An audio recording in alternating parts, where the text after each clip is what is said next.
revolución de Venezuela habían celebrado el golpe de Estado, pero no se enteraron de que la pueblada había devuelto a Hugo Chávez su legítimo lugar por tratarse de una noticia desagradable.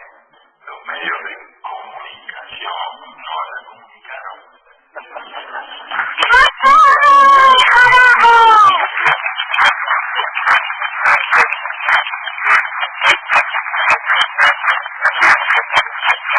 Febrero 24, una lección de realismo.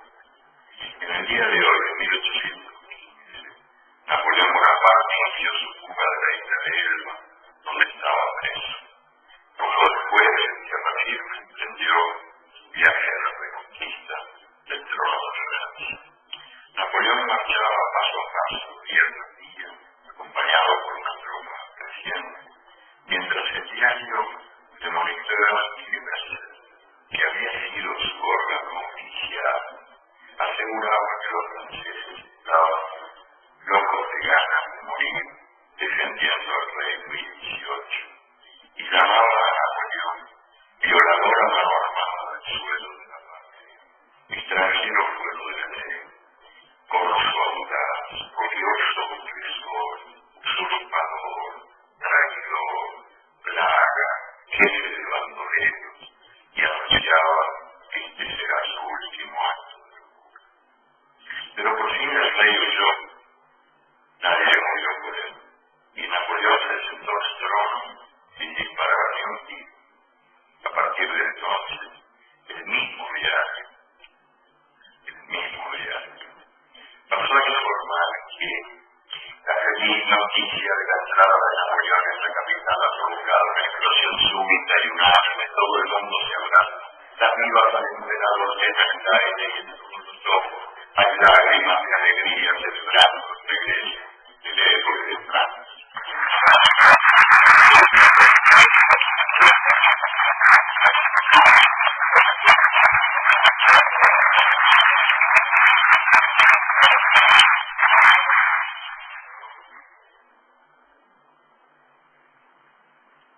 Como estamos bastante mal informados en ciudad, viene a reformular preguntas, cosas pasadas, historias. Por ejemplo, ¿quién liberó a París? Estaba virtualmente derrotada la Alemania nazi. Agosto 25, el rescate de la ciudad prisionera. Al amanecer de este día de 1944, París enloqueció. La ocupación nazi había terminado, y los primeros tanques y carros blindados habían entrado unas pocas horas antes. El gentío preguntaba: ¿son americanos? Pero los nombres de esos tanques y esos blindados, torpemente escritos con pintura blanca, decían Guadalajara, Ebro, El Oeste, Brunete, Madrid, Don Quijote, Durruti. Los primeros liberadores de París fueron los republicanos españoles. Vencidos en su tierra, se habían valido por Francia. Ellos creían, pues, España sería rescatada. Se equivocaron.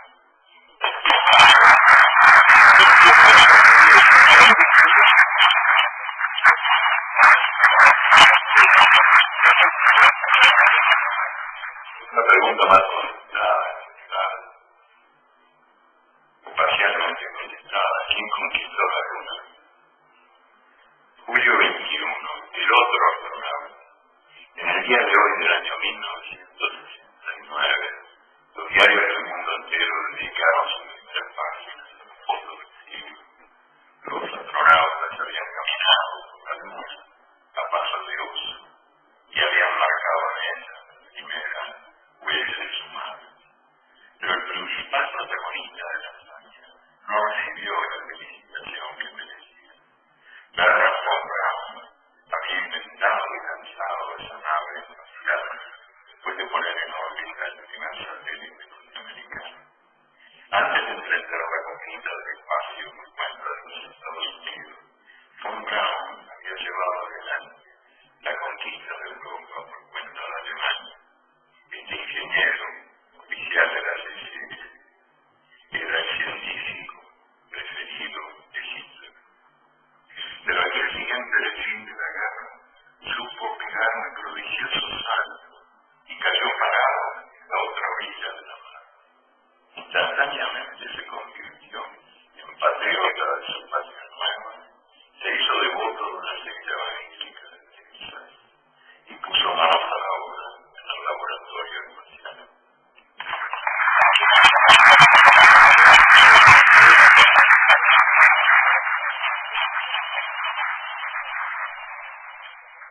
Otro tema bien resuelto, quienes han sido los ejes en quienes los han. Mayo 24. En este día del año 1543, murió Nicolás Copérnico. Murió mientras se ponían en circulación los primeros ejemplares de un libro suyo que demostró que el mundo gira alrededor del sol. La Iglesia prohibió el libro por ser falso y contrario a las Sagradas Escrituras. Envió a la hoguera al sacerdote Giordano Bruno por difundirlo y obligó a que Galileo Galilei negara lo creído. 3 siglos y medio después, el Vaticano se arrepintió de haber asado vivo a Giordano Bruno y anunció que iba a erigir en sus jardines una estatua de Galileo Galilei. La embajada de Dios en la tierra se toma su tiempo para hacer justicia, pero al mismo tiempo que perdonaba los heridos, el Vaticano hizo santo al cardenal de la Inquisición, Roberto Bellarmino, Santo Roberto Bellarmino, que había acusado y sentenciado a Bruno y a Galileo.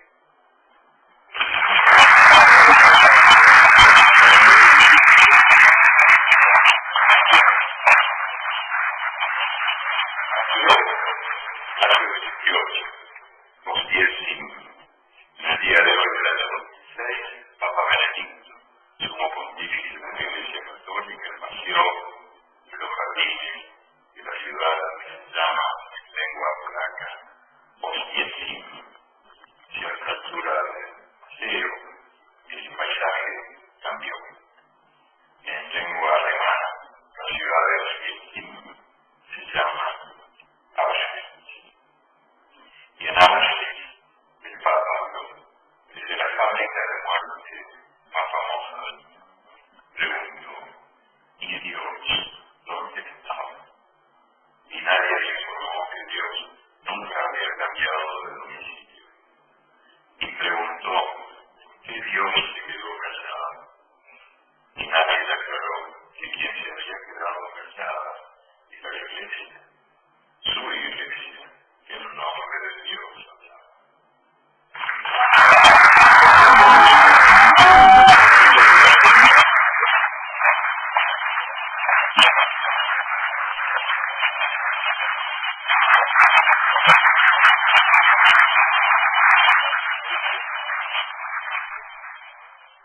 Federico Cardoso, sobre los niños robados, hay varios textos de niños robados en el libro, y algunos casos de secuestro de niños como botín de guerra se conocen bastante. Bueno, sobre todo siniestras prácticas de guerra aplicadas por las dictaduras militares sudamericanas, en caso quizás peor de todo, desde la dictadura militar argentina en este país, que robó más de 500 niños en años recientes. Pero muchos más niños robó, y eso sí que nadie sabe, muy poca gente sabe. Y durante mucho más tiempo, la democracia femenina, con permiso de la ley y aplausos del público,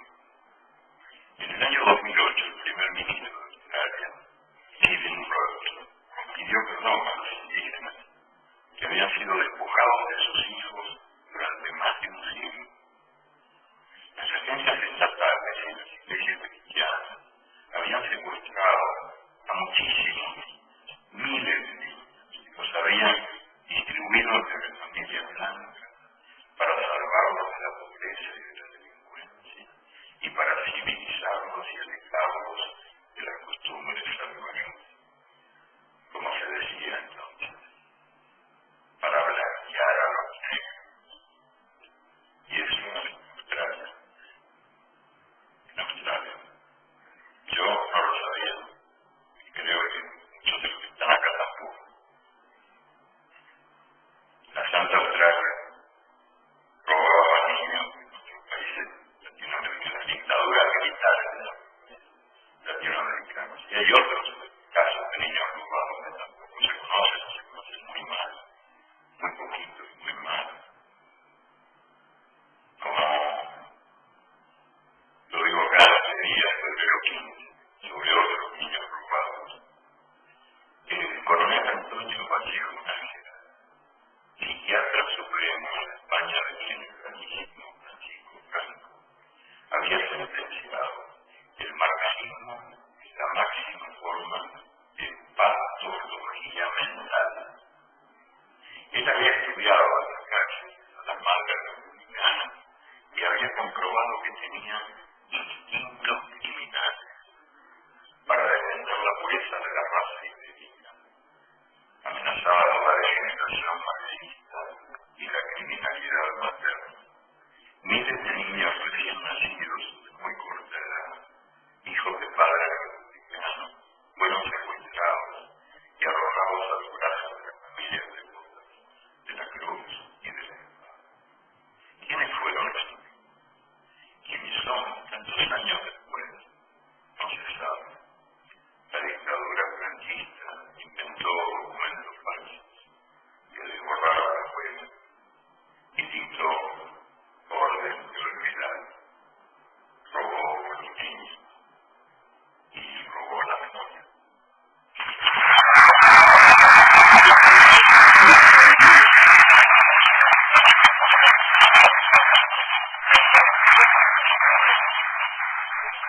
Febrero 16, San Cóndor. Macarena Gelman fue una de las muchas víctimas del Plan Cóndor, que así se llamó el mercado común del terror implementado por la dictadura militar sudamericana. La madre de Macarena estaba embarazada de ella cuando los militares argentinos la enviaron a Uruguay por algún intercambio de favores. La dictadura uruguaya se hizo cargo del parto, mató a la madre y regaló a la hija recién nacida a un jefe de policía. Ahora Macarena no consigue recordar ni una sola noche de paz. Todo eso.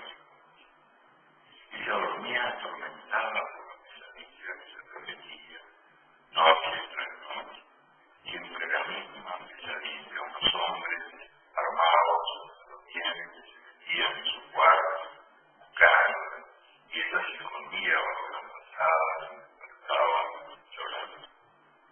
Macarena no entendía esa pesadilla que significaba, hasta que conoció años después la verdadera historia de su vida, y supo quién había sido su madre, de la que nada sabía, una militante del movimiento estudiantil argentino, perseguida por la cacería militar que por fin la había atrapado y la había enviado a la muerte. Y recién entonces, la crecida, ya mujer, Macarena descubrió que allá en la infancia ella había soñado los pájaros de su madre. Su madre, que en el vientre la estaba ordenando mientras huía de esos hombres armados en la pared.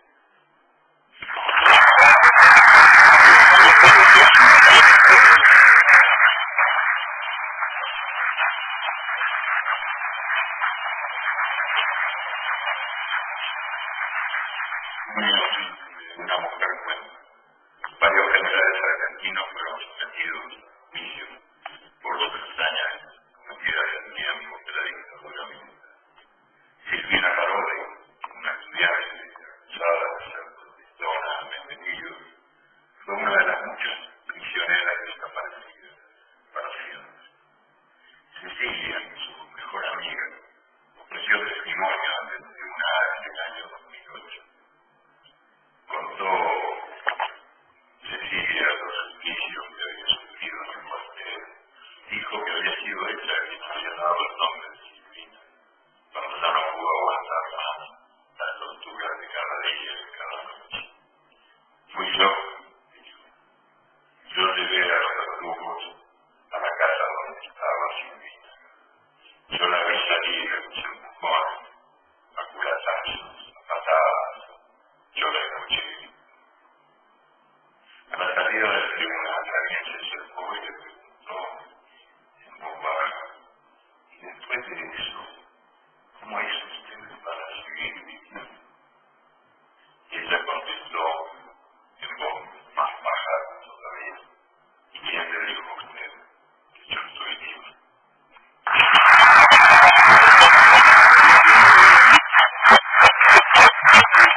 hecho yo recibí cuantas cartas anónimas.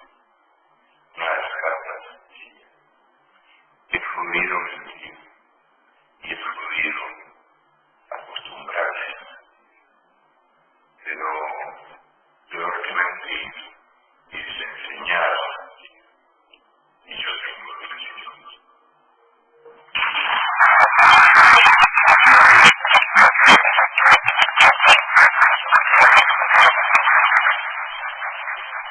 Agosto 30 días de los desaparecidos, los muertos sin tumba, las tumbas sin nombre, las mujeres y los hombres que el terror tragó, los bebés que son nacidos botín de guerra, y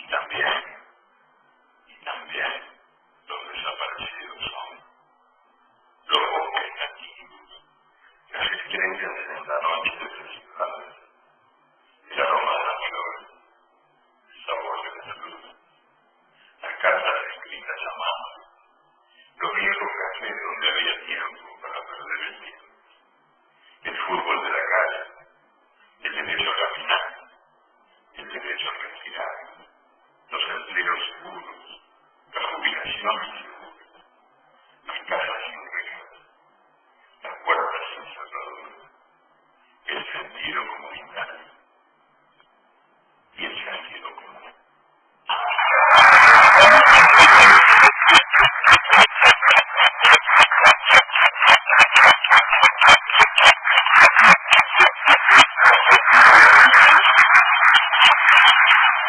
Hace un buen día que México invadió a los Estados Unidos, ocurrió la madrugada de marzo 9 del año 1916.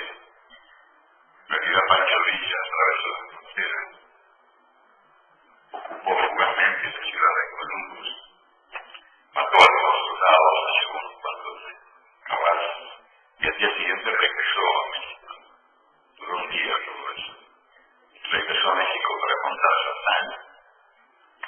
Esta fugaz incursión de los jinetes de Pancho Villa fue la única invasión que los Estados Unidos han sufrido en toda la historia. Una solita.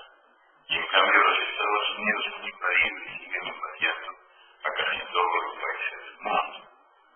Desde 1947 su Ministerio de Guerra se llama Ministerio de Defensa y su presupuesto de guerra se llama Presupuesto de Defensa. El nombre es un enigma más indescifrable que el misterio de la Santísima Trinidad.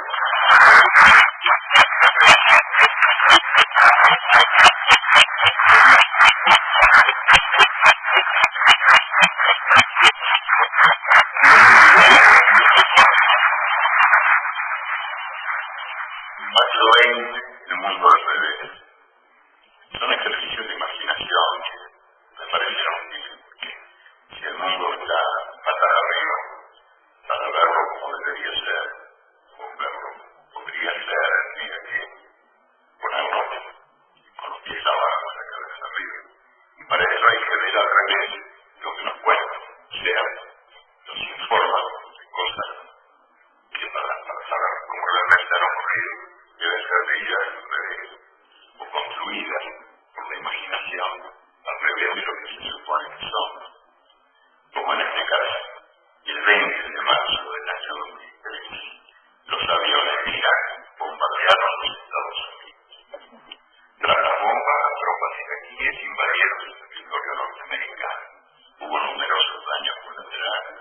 Muchos civiles estadounidenses, en su mayoría mujeres y niños, perdieron la vida o fueron mutilados.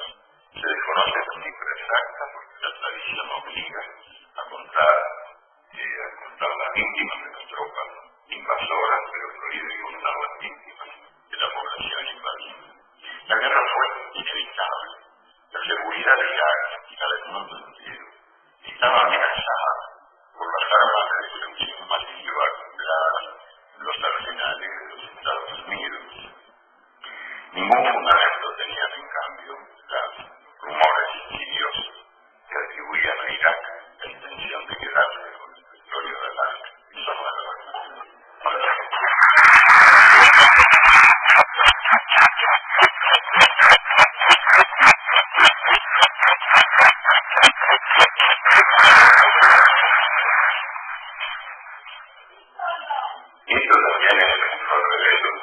un raro acto de corrupción. Y en el día de hoy, en 1998, los diarios publicaron una insólita noticia.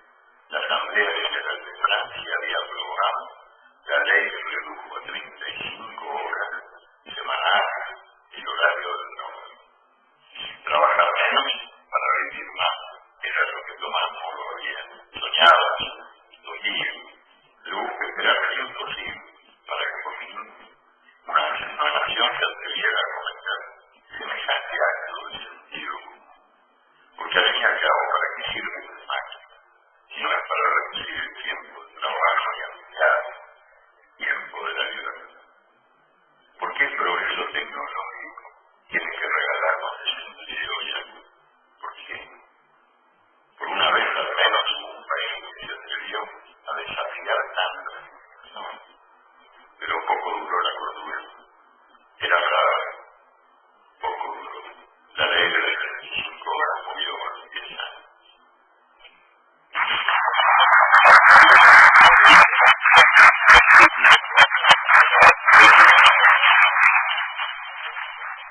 El mundo al revés. El mundo al revés. Está en guerra contra los pobres y no contra la pobreza. Y bueno, recordarlo.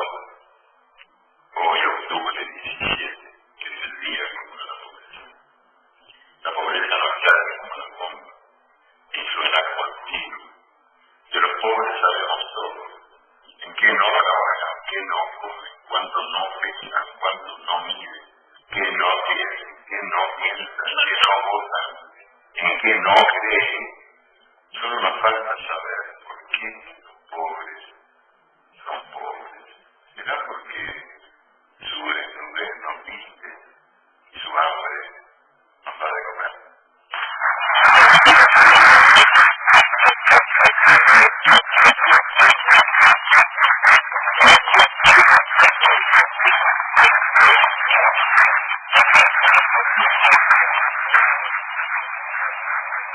Noviembre 5, una enfermedad llamada trabajo. Hoy murió en 1714 Bernardino Ramazzini. Era un médico raro para su tiempo, para su época. Un médico que empezaba preguntando a cada paciente que llegaba, empezaba preguntándole en qué trabaja. A nadie se le había ocurrido que eso podía tener alguna importancia. La experiencia de Ramazzini le permitió escribir el primer tratado de medicina del trabajo.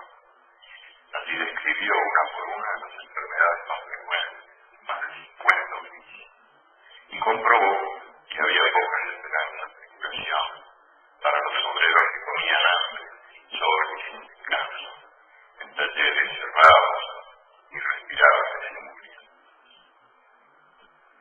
Noviembre 1. Cuidado con los bichos. En 1966, la peste de las vacas locas volvió a los británicos y más de 2 millones de vacas sospechosas de contagiosa demencia fueron castigadas con la pena capital. En 1997, la gripe del pollo difundida desde Hong Kong sembró el pánico y condenó a 1,5 millones de aves a la muerte precoz. En el año 2009, estalló en México y en Estados Unidos la gripe porcina, y el planeta entero tuvo que enmascararse contra la peste. Y millones de cerdos, no se sabe cuántos, fueron sacrificados por toser o por estornudar. ¿Quién tiene la culpa de la peste humana? Los animales. Así de simple, sin cambio, libre de toda sospecha, los gigantes del agronegocio mundial, sus aprendices de lujo, que convierten los alimentos en bombas químicas de alta peligrosidad.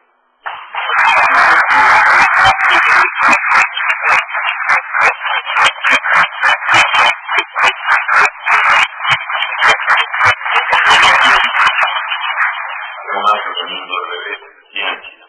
Noviembre 10, el Día de la Ciencia. El médico brasileño Glaucio Varela comprobó que el mundo está invirtiendo 5 veces menos dinero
había de Seúl en una insofismable expansión de sensualidad.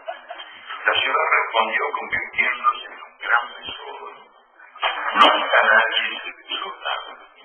La prohibición significó el cara, y muchos que por pura curiosidad quisieron conocer el gustito del beso insólito.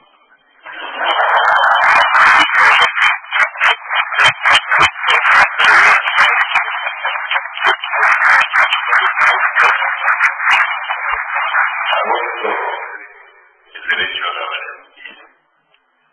En el día de hoy, de 1816, el gobierno de Buenos Aires otorgó el grado de teniente coronel a Juana Mazurduy, en virtud de su varonil educación.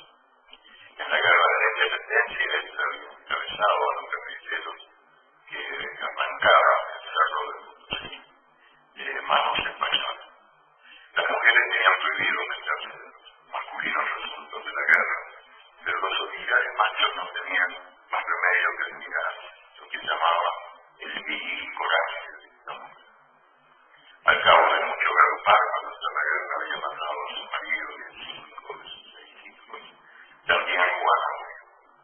Murió a la pobreza, pobre entre los pobres, y fue arrojada a la fosa.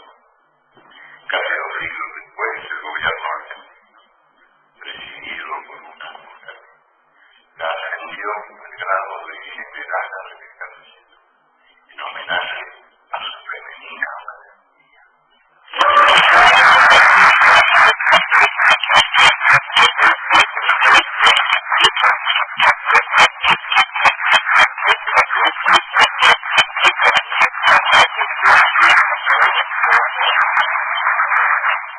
Quiero aprovechar para rendir homenaje a otra mujer, Mariana, de la muchacha que hemos tenido y que tenemos en América Latina, que fue mi amiga, que es muy amiga, y que murió hace poquito. Se llamaba Domitila Barrios, hechungada a la cintura, madre de 10 hijos, boliviana. Yo la conocí en el pueblo de Chacagua, un pueblo minero, el minero trinitario, y donde pasé un chiquitito, y la conocí en la asamblea de obreros de la mina, donde era la única mujer. Eran todos hombres, y ella, la única mujer, logró que se callaran cuando se alzó, y alzó las manos, y dio preguntar algo. Nada más que preguntar algo. Yo quiero preguntarle si es lindo, dijo. Me acuerdo como si estuviera bien. Pequeña, gorda, pero ahí gigante, casada. Yo quiero preguntarle, lindo compañero, ¿cuál es nuestro enemigo principal? Entonces llegaron choquieros los recuerdos de todos los ángulos de aquella asamblea. Su enemigo principal, la oligarquía, la burguesía, imperialismo, la tecnocracia, lo político, que se los pierden. Y ella esperó a que cada uno hiciera lo suyo. Y entonces habló para decir, muy cortitamente, no, nuestro enemigo principal es el miedo, y lo tenemos adentro. Pasaron después de los meses, años, y volví a ver a Domitila en la plaza principal de La Paz, agachada, sentada, junto a otras 4 mujeres de la mina. Ella, de agua, y las otras 4 de otras partes de Uruguay, y estaban haciendo la huelga de hambre contra la dictadura militar.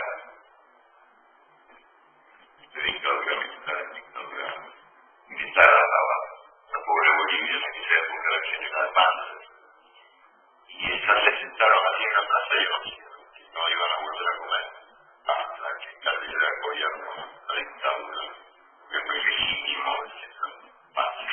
Y las primeras reacciones de la gente que pasaba caminando por la plaza fueron poco estimulantes, se burlaban de eso. Yo me encontré ahí, conversar,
a un amigo que ha trabajado mucho por los derechos de las mujeres y por todo lo que no tienen derechos en este país, que se llama Osvaldo Baer.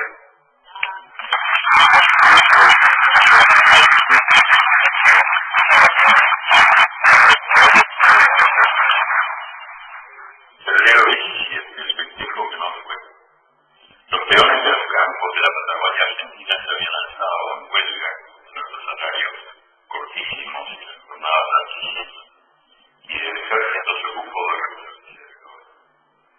Fusilar Gana, en esta noche de 1922, los soldados, exhaustos de tanto matar, fueron al prostíbulo del puerto de San Julián a recibir su merecida recompensa. Pero las 5 mujeres que trabajaban encerraron en las puertas de París y socorrieron al grito de asesinos, asesinos, fuera de aquí. Osvaldo Baer ha guardado su nombre. Ella se llamaba Consuelo García, Ángela Fortunato, Amalia Rodríguez, María Juliana y Maud Foster. Las putas, las dignas.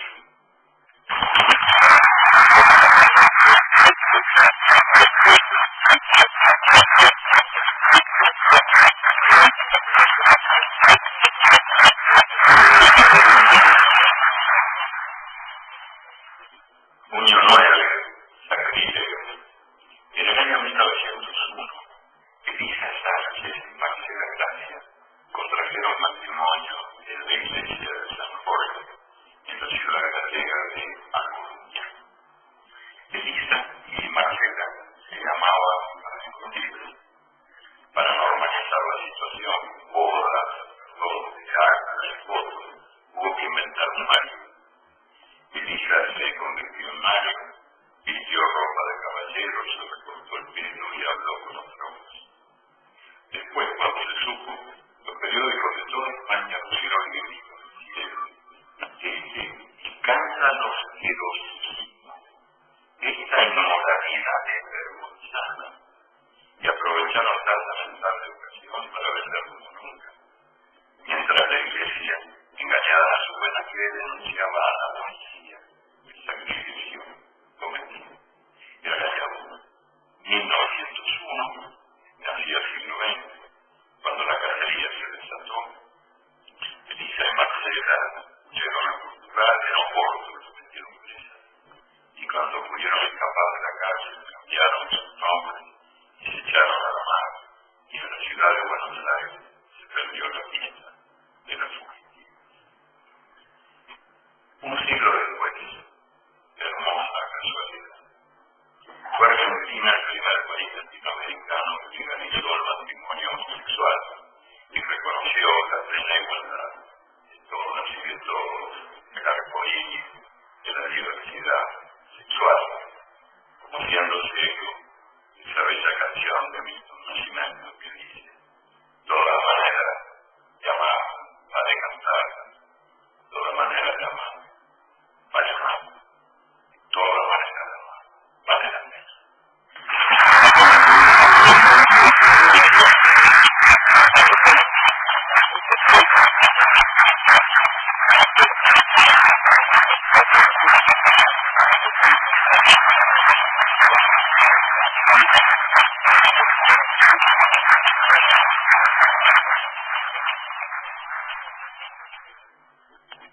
Algo sobre el racismo que lo que pasa es que no quiero extender demasiado, que ya se pensaba al final. Lo en el libro hay varios. Elijo solo uno de los muchos que hay, porque tiene que ver con el racismo y también con el fútbol. Es, como se sabe, mi pasión muy escondida. Yo soy futbolero. Julio 17, todos somos tú. En el año 2001 resultó sorprendente el partido de fútbol entre los equipos de Treviso y Génova.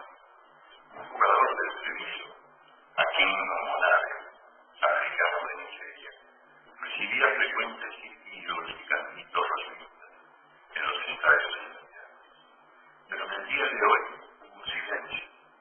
Los otros 10 jugadores del televiso jugaron el partido con las caras pintadas de negro.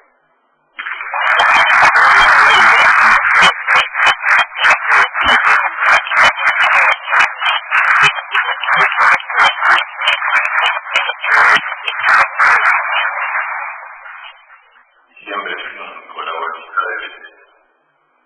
Presidente de la Sociedad Española de Historia Natural, dictaminó en 1886 que la cintura de la caverna de Alejandría no tenía miles de años de edad. Son obras de un mediano discípulo de la escuela moderna afirmó el presidente de la Sociedad Española de Historia Natural, y así afirmó la sospecha de casi todos los expertos. Pero 20 años después, los tales expertos tuvieron que reconocer que estaban equivocados. Y así se demostró que la voluntad de belleza, como el hambre, como el deseo, había acompañado de siempre la aventura humana. Mucho antes de eso que llamamos civilización, habíamos convertido en flautas los huesos de las aves, habíamos perforado los mejores para hacer collares, y habíamos creado colores, dando tierra, sangre, polvo de piedras y cubos de playa, para alargar nuestras cavernas, para que cada cuerpo fuera un cuadro camino. Cuando los conquistadores españoles llegaron a Veracruz, notaron que los indios huastecos estaban completamente desnudos, y ellos y ellos, con sus cuerpos pintados para gustar y gustarse. El conquistador Bernal Díaz sentenció: estos son los peores.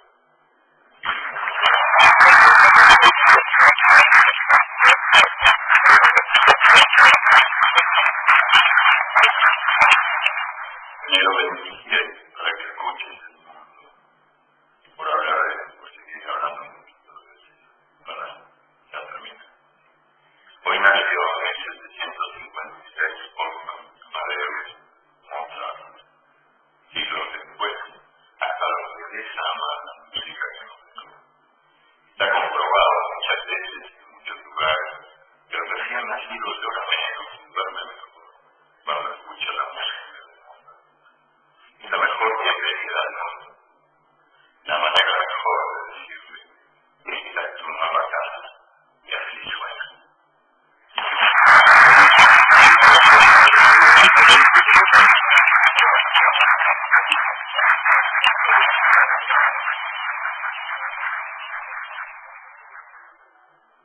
Diciembre 28, andando nubes. Oscar Niemeyer entró en el año 2007 con 100 años de edad y 8 nuevas obras en ejecución. El arquitecto más antiguo de todos se cansaba de transformar proyecto tras proyecto el paisaje del mundo. Sus viejos ojos no subían al alto cielo, que nos humilla, pero estaba siempre nuevo para quedarse gustoso, contemplando la navegación de las nubes, que eran su fuente de inspiración. Allá en el Neuquén, él descubría catedrales, jardines de flores increíbles, monstruos, caballos salvadores, de aves de muchas alas, mares que chachaban espuma, y mujeres que ondulaban, y en el viento se refresquían, y en el viento se iban. Cada vez que los médicos lo internaban en el hospital, diciendo que ya le había llegado la hora, con 100 años, estaba más loco el médico, creía que ya le había llegado la hora. Pero Oscar mataba el aburrimiento, componía sus zambas en el hospital y cantaba la zamba junto con los enfermeros. Y así, este cazador de nubes, este perseguidor de la belleza subjetiva, dejó atrás su primer siglo de vida y siguió de largo.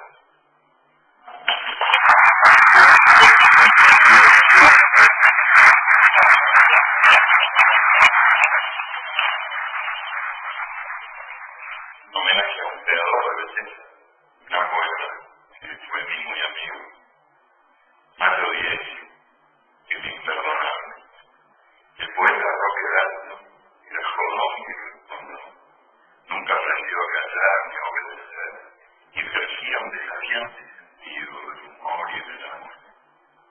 En la noche de hoy del año 1975, sus compañeros de la guerrilla de El Salvador lo mataron de un balazo mientras dormía. Criminales. Los militantes que matan para castigar la discrepancia son tan criminales como los militares que matan para perpetuar la injusticia.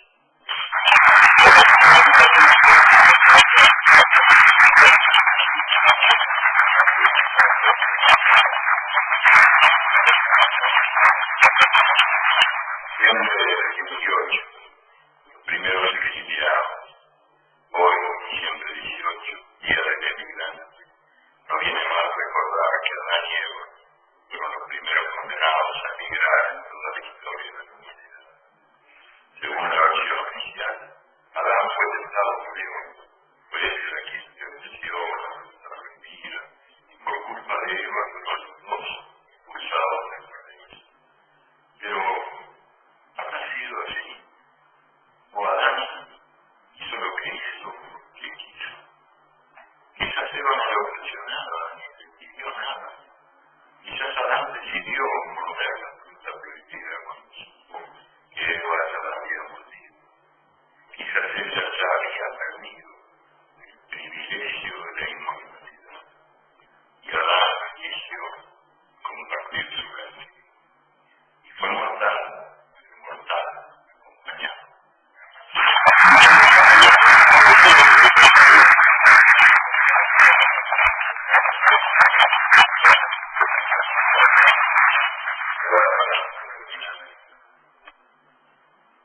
Una vez tengo que terminar, ya tengamos al principio de la que tengo más remedio. Bueno, esta la voy a multiplicar por dos, pero ahí me quedo.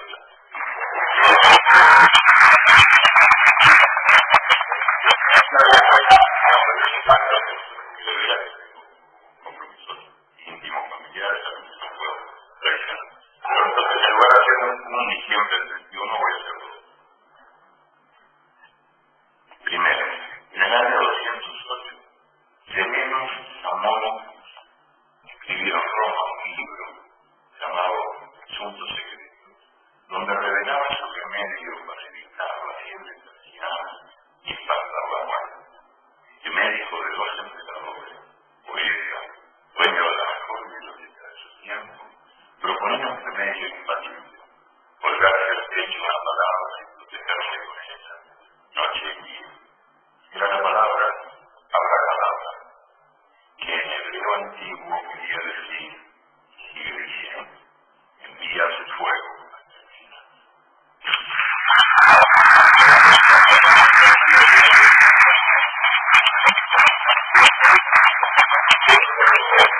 Los diciembre 21, que no es este libro, ciclo de los días, sino de uno anterior, se llama Eucaristía. Diciembre 31, el paso del tiempo. 6 siglos después de su fundación, Roma decidió que el año empezaría el primer día del año. Hasta entonces, cada año nacía el 15 de marzo. No hubo más remedio que cambiar la fecha por razón de guerra. España ardía. La rebelión desafiaba el poderío imperial y devoraba miles y más miles de millonarios. Obligó a Roma a cambiar la cuenta de sus vidas y los ciclos de sus asuntos de Estado. Largos años duró el alzamiento, hasta que por fin la ciudad de Numancia, la capital de los rebeldes hispanos, fue sitiada, incendiada y arrasada. En una colina